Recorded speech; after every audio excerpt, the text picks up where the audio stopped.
कण वो आपका क्या हुआ, उस पन्नी को पार कर गया, क्रॉस कर गया, और कुछ जो वापस आ गया। हाँ, कुछ जो कण था मतलब अल्फा कण क्या हो गया 180 डिग्री पर वापस आ गया, ठीक है। और कुछ क्या हुआ, कुछ नॉर्मल एंगल से क्या होगा वापस चला गया। तो इससे क्या लास्ट में निष्कर्ष निकाला कि जहां से वापस आया कण वहां पे क्या है, कोई नाभिक है, ठीक है। तो लास्ट में वहां पे क्या हुआ, रदरफोर्ड के द्वारा नाभिक का खोज किया गया। और रदरफोर्ड ने क्या बताया कि नाभिक जो भी मतलब परमाणु होता है उसका सारा भार या सारा द्रव्यमान कहाँ रहता है, नाभिक में रहता है। और उसकी बाहरी कक्षाओं में क्या चक्कर लगाता है, इलेक्ट्रॉन चक्कर लगाता है, जिसपे नेगेटिव चार्ज होता है, ठीक है। यहाँ तक कोई दिक्कत वाली बात नहीं था। आज हम लोग जानेंगे लिन्स बोल का परमाणु मॉडल। इन्होंने क्या बताया कि मान लीजिए कोई परमाणु है, कितना इलेक्ट्रॉन किस में रह सकता है, नहीं रह सकता, ठीक है। तो इसको हम लोग बोलते हैं क्या, कक्षा, ठीक है। ये क्या है, नाभिक, इसमें क्या रहता है, प्रोटॉन और न्यूट्रॉन, ठीक है। तो रदरफोर्ड ने क्या बताया कि किसी भी कक्षा में इलेक्ट्रॉन को वितरण को, ठीक है, किसी भी कक्षा में इलेक्ट्रॉन को वितरण को हम लोग 2n स्क्वायर से सूचित करेंगे। 2n स्क्वायर क्या होगा, कक्षा की संख्या। यानी कि किसी भी कक्षाओं में अगर आपको इलेक्ट्रॉन के वितरण को दर्शाना होगा तो किससे दर्शाएंगे, 2n स्क्वायर से, जहां n बराबर कक्षाओं की संख्या। यहाँ तक कोई दिक्कत वाली बात नहीं। अब इसके आगे जानेंगे कैसे आखिर वितरण होता है, नहीं होता है।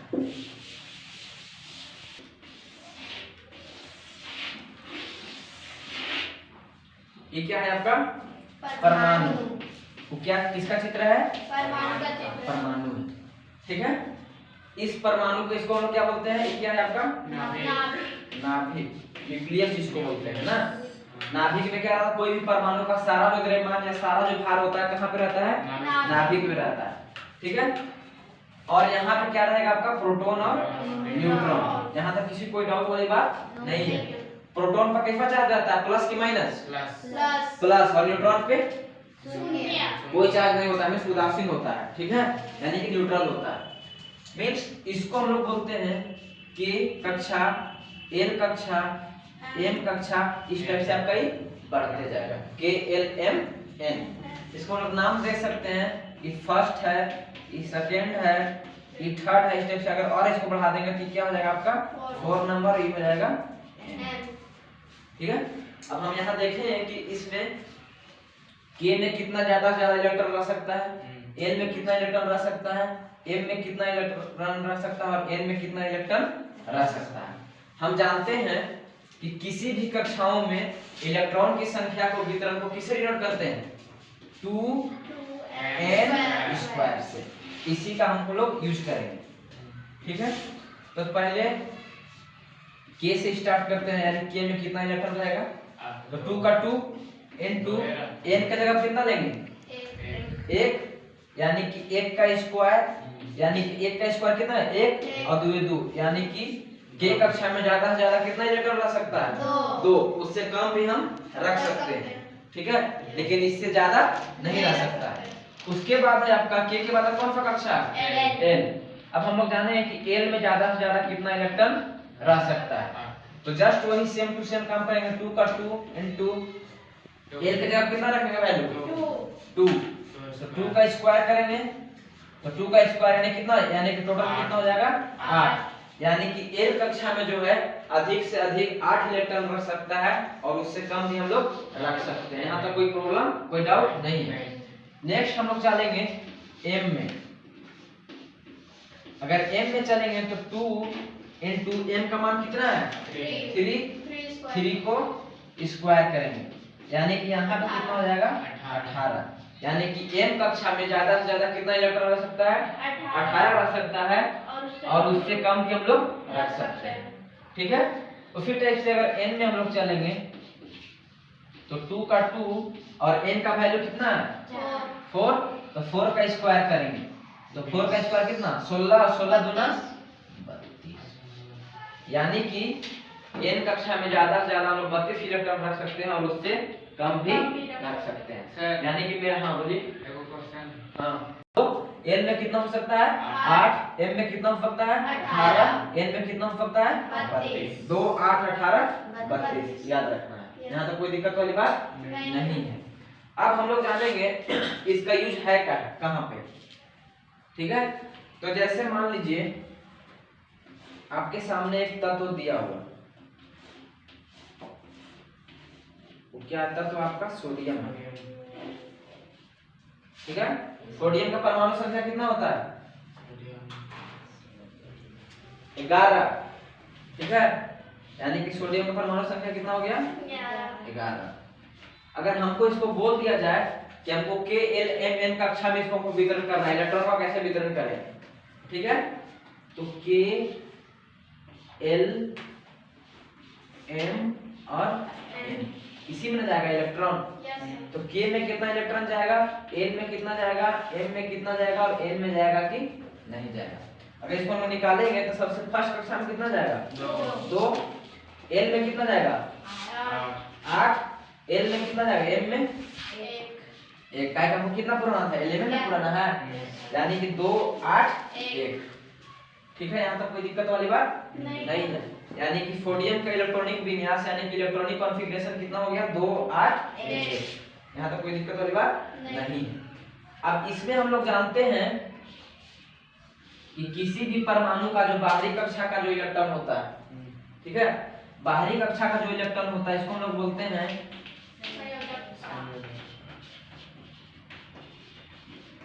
संयोजकता या वैलेंसी। ठीक है, यहाँ तक कोई दिक्कत वाली बात नहीं है। बाकी अंतिम कक्षा के इलेक्ट्रॉन को छोड़ करके, ठीक है, बाकी जो इलेक्ट्रॉन होता है ए वाला, इसको हम लोग क्या बोलते हैं, कौन सा इलेक्ट्रॉन, कोर इलेक्ट्रॉन। ठीक है, इसको बोलेंगे क्या, कोर इलेक्ट्रॉन बोलेंगे।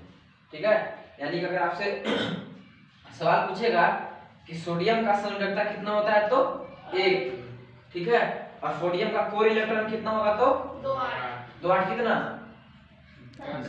टोटल पूछेगा कोर इलेक्ट्रॉन की संख्या कितना होगा 10। यानी कि यहाँ पे हमको ध्यान क्या देना है कि सिर्फ संयोजकता को छोड़ देना है, वैलेंसी को छोड़ देना है, बाकी जो भी उसका पीछे वाला जो इलेक्ट्रॉन होगा वही आपका क्या हो जाएगा कोर इलेक्ट्रॉन होगा। यानी कि कोर इलेक्ट्रॉन कितना होगा सोडियम का 10 और संयोजकता या वैलेंसी कितना हो जाएगा 1। ठीक है, यहाँ तक कोई दिक्कत वाली बात नहीं है। और इसी टाइप से अगर और हम लोग देखा जाए, जैसे मान लीजिए मैग्नीशियम का परमाणु संख्या कितना होता है 12। ठीक है, इसका अगर हम लोग इलेक्ट्रॉनिक कॉन्फ़िगरेशन निकालेंगे KLMN, ठीक है, तो इसमें कितना कितना इलेक्ट्रॉन जाएगा नहीं जाएगा। इसमें अगर निकालेंगे सबसे पहले कितना जाएगा बताइए, इसमें 2 के बाद आप बताइए पल लेता कितना होगा, 2 के बाद 8। तुम बताओ विकास कितना जाएगा 2। यानी कि मैग्नीशियम का इलेक्ट्रॉनिक कॉन्फ़िगरेशन कितना हो गया 2 8 1 सॉरी 2। ठीक है, 2 8 2। अगर इसमें हम बात करें, आप बताइए ललिता कि इसमें संयोजकता कितना होगा। मैग्नीशियम का अगर आपसे पूछा जाए कि वैलेंसी या संयोजकता कितना होगा तो बताइए कितना होगा 2 होगा ना। यानी कि सोडियम का संयोजकता सॉरी मैग्नीशियम का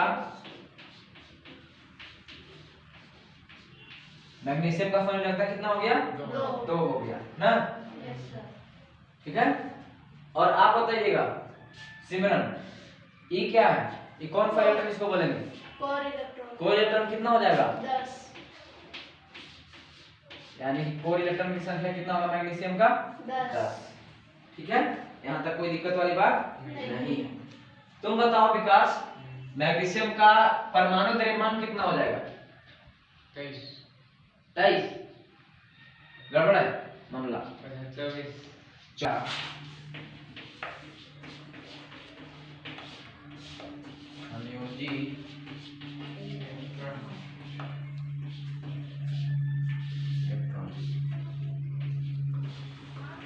संयोजकता तो आप जानते हैं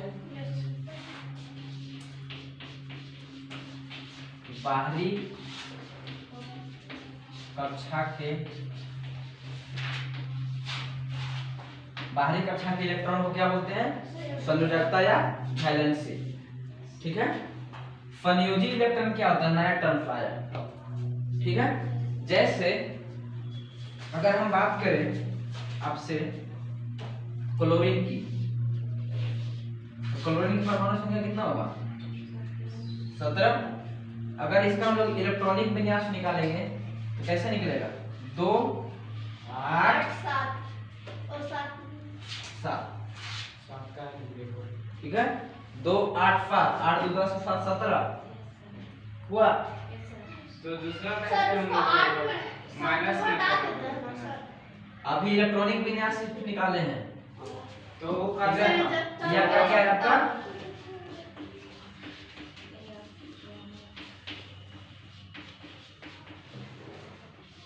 यह क्या? इलेक्ट्रॉनिक विन्यास। और वाला संयोजकता निकालना है। ठीक है। या हम सिर्फ अभी बैठा रहे हैं कि किसी भी कक्षाओं में इलेक्ट्रॉन का वितरण कैसे होगा। ठीक है। यहाँ तक कोई दिक्कत है किसी को? No sir.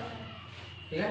तो यहाँ से अगर अभी आपको उतना जानना नहीं है लेकिन जान लीजिए थोड़ा सा नॉर्मली इसको अगर हम लोग बोलेंगे तो अभी इसको हम लोग बोल सकते हैं कि क्या है आपका?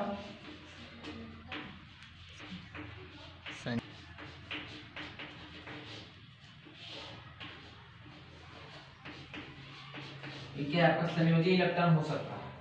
ठीक है। लेकिन अगर इसमें हम लोग बात करें कि इसका संयोजकता कितना होगा,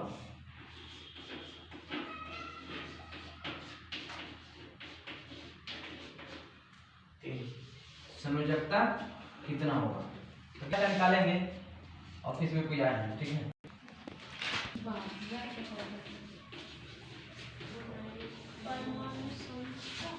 परमाणु संख्या। ठीक है। परमाणु संख्या। ठीक है। सबसे पहले जानेंगे परमाणु संख्या होता क्या है। तो किसी भी परमाणु के नाभिक में, ठीक है, किसी भी परमाणु के नाभिक में टोटल प्रोटॉनों या इलेक्ट्रॉनों की संख्या को, ठीक है, किसी भी परमाणु के नाभिक में उपस्थित टोटल या कुल प्रोटॉन की संख्या को हम लोग क्या बोलते हैं? परमाणु संख्या बोलते हैं, जिसे बड़ा जेड से सूचित किया जाता है। ठीक है। ठीक से समझिए, परमाणु संख्या किसी भी परमाणु के नाभिक में उपस्थित कुल प्रोटॉनों की संख्या को या इलेक्ट्रॉनों की संख्या को हम लोग क्या बोलेंगे? परमाणु संख्या बोलेंगे, जिसे कैपिटल जेड से सूचित किया जाता है। समझ में आया कि नहीं आया? सर प्रोटॉन और न्यूट्रॉन को जोड़ेंगे तब? नहीं, तो फिर प्रोटॉन या इलेक्ट्रॉन, न्यूट्रॉन नहीं, या तो प्रोटॉन होगा या तो इलेक्ट्रॉन होगा। ऐसे बोल सकते हैं कि कुल इलेक्ट्रॉनों या प्रोटॉनों की संख्या को क्या बोलेंगे? परमाणु संख्या। ऐसे नहीं बोल सकते हैं कि इलेक्ट्रॉन और न्यूट्रॉन की संख्या को परमाणु संख्या बोलेंगे। ऐसे बोलिएगा तो फिर एटॉमिक मास हो जाता है, मामला पर अलग हो जाता है। ठीक है। तो याद रखना है, परमाणु संख्या क्या हो जाएगा? किसी भी परमाणु के नाभिक में उपस्थित कुल प्रोटॉनों की संख्या को क्या बोलते हैं? परमाणु संख्या बोलते हैं। ठीक है। तो नोट कीजिए, किसी भी परमाणु के नाभिक में, किसी भी परमाणु के नाभिक में, किसी भी परमाणु के नाभिक में उपस्थित कुल प्रोटॉनों,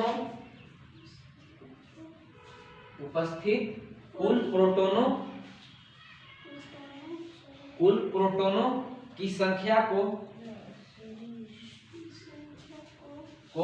परमाणु संख्या या एटॉमिक नंबर कहते हैं।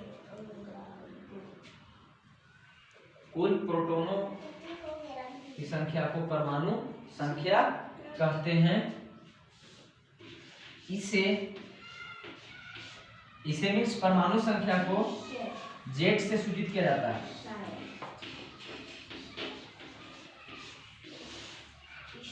परमाणु संख्या को जेड से सूचित किया जाता है।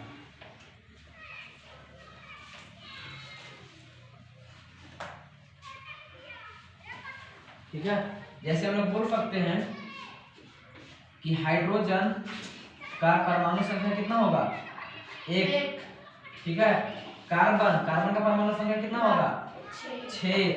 ठीक है, इसी टाइप से हम लोग बोल सकते हैं लिथियम का परमाणु संख्या कितना होगा, 3। ठीक है, इसी टाइप से हम लोग बोल सकते हैं क्लोरीन का परमाणु संख्या कितना होगा, 17। ठीक है, इसी टाइप से हम लोग बोल सकते हैं मैग्नीशियम का परमाणु संख्या कितना होगा, 12। इसी टाइप से हम लोग बोल सकते हैं सोडियम का परमाणु संख्या कितना होगा, 11। ठीक है, इसी टाइप से हम लोग बोल सकते हैं नाइट्रोजन का परमाणु संख्या होता है 7। इसी टाइप से हम लोग बोल सकते हैं ऑक्सीजन का परमाणु संख्या होता है 8। ठीक है, तो इसको नोट कर लीजिए, परमाणु संख्या कुछ आपको जरूरी पड़ेगा। ठीक है, यानी कि परमाणु संख्या इस जेड से विपरीत करते हैं। हाइड्रोजन का परमाणु संख्या 1, कार्बन का 6, लिथियम का 3, क्लोरीन का 17, मैग्नीशियम का 12, सोडियम का 11, नाइट्रोजन का 7, ऑक्सीजन का 8 होता है परमाणु संख्या। ठीक है, नोट कीजिए इसको।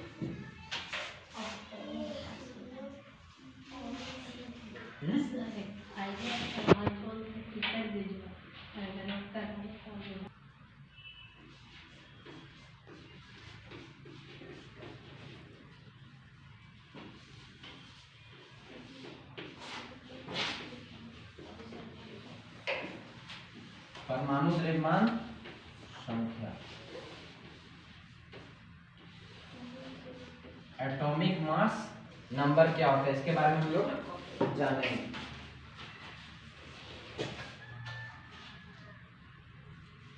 ठीक है, यानी कि ऐसे हम लोग बोल सकते हैं परमाणु द्रव्यमान संख्या बराबर कि किसी भी परमाणु में उपस्थित, ठीक है सुनिए, किसी भी परमाणु में उपस्थित प्रोटॉनों और न्यूट्रॉनों की कुल संख्या को या कुल जोड़ को हम लोग क्या बोल सकते हैं, परमाणु द्रव्यमान बोल सकते हैं।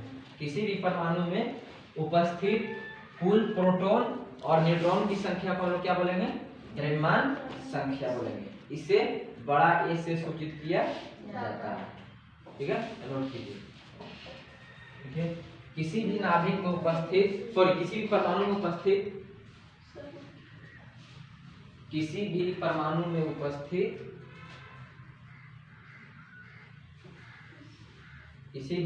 में उपस्थित प्रोटॉनों और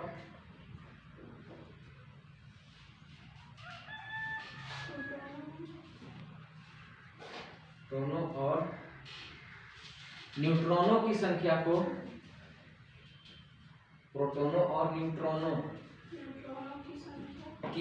को द्रव्यमान संख्या या परमाणु द्रव्यमान संख्या कहते हैं, जो को द्रव्यमान संख्या कहते हैं। इसे कैपिटल ए से सूचित किया जाता है।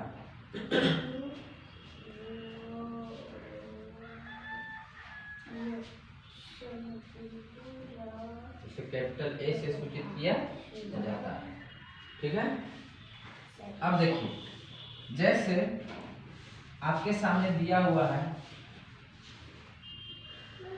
ये क्या है आपका, नाइट्रोजन, परमाणु संख्या कितना, 7। ठीक है, ये देखिए, ए वाला जो होगा इसको हम लोग बोलेंगे परमाणु संख्या।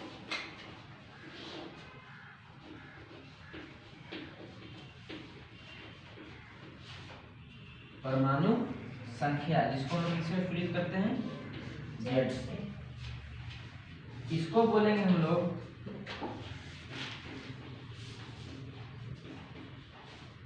द्रव्यमान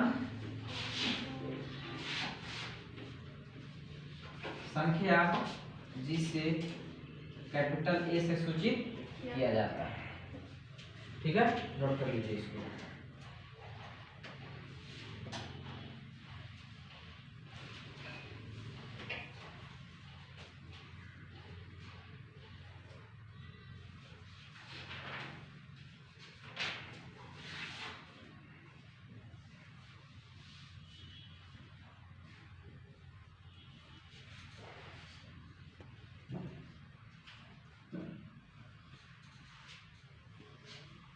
ये रस्सी खींचेगा। डर नहीं लगता था ये?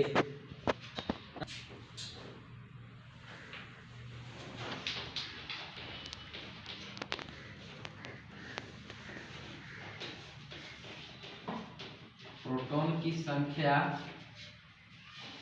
प्लस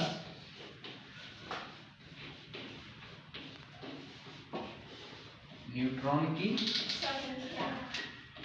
संख्या, यानी कि यहाँ हम लोग बना सकते हैं A बराबर P प्लस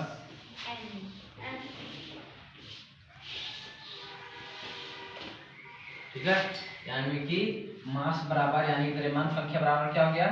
प्रोटॉन की संख्या प्लस न्यूट्रॉन की संख्या। आपको अभी जस्ट लिखे थे ना नाइट्रोजन,